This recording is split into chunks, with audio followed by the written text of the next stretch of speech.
Malulutas kaya ang anomalya kung posibleng suspect din ang mismong nag-iimbestiga?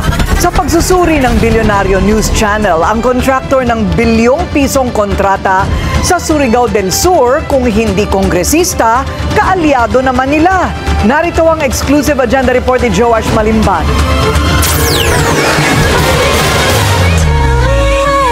Viral ngayon sa social media ang umano'y 1 billion peso garage ng isang gobernador para sa kanyang car collection. Sa isang video ng isang architectural and interior designing firm, ipinakita nila ang isa sa mga tahanang produkto ng kanilang disenyo.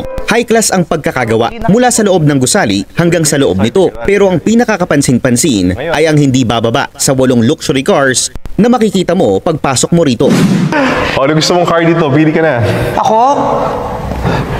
Wala. Wala bang gusto ko car? Bumili sa car? McLaren, syempre. Okay. Ikaw? Ako car. Favorite car? Carla. That's my favorite car. Ako naman, kung ikaw yung McLaren, ako yung Porsche na GT2 RS. Sa isang Facebook post, tila napansin ng isang netizen ang kaparehong interior design ng bahay sa video na ito sa video na minsan nang inilabas ni Surigao del Sur Governor Johnny Pimentel. Good morning to everyone. To DOH Regional Director Dr. Cesar Casion and the entirety of the DOH Caraga family, as well as the DSWD Caraga family.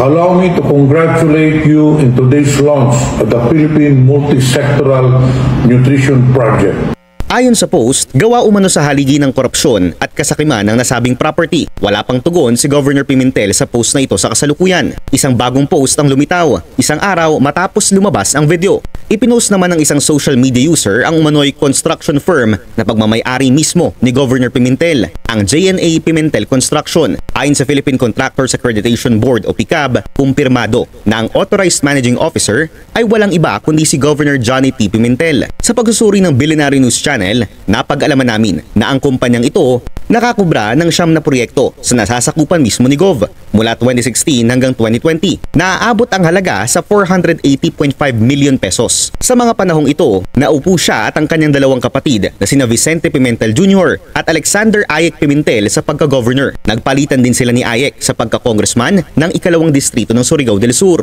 Una nang inimbestigahan ng Bilyonaryo News Channel ang long-time ally ng mga Pimentel sa probinsya, ang pamilyang Momo, na may sarili ring construction company na nakakubra ng 1.1 billion pesos na kontrata sa DPWH Caraga Region mula 2017 hanggang 2024. Kasalukuyang Surigao del Sur 1st District Representative si Romeo Momo at tumatayong chairperson ng House Committee on Public Works at co-chairperson ng Infra Committee na nag-iimbestiga sa flood control anomalies. Dati rin siyang DPWH Undersecretary at naging representative ng Construction Workers Solidarity o CWS Party List, ang grupong nire-representa ngayon ng bilyonaryong si Edwin Gardiola. Bukas ang Bilyonaryo News Channel para sa panig ni Gardiola, pamilyang Momo at mga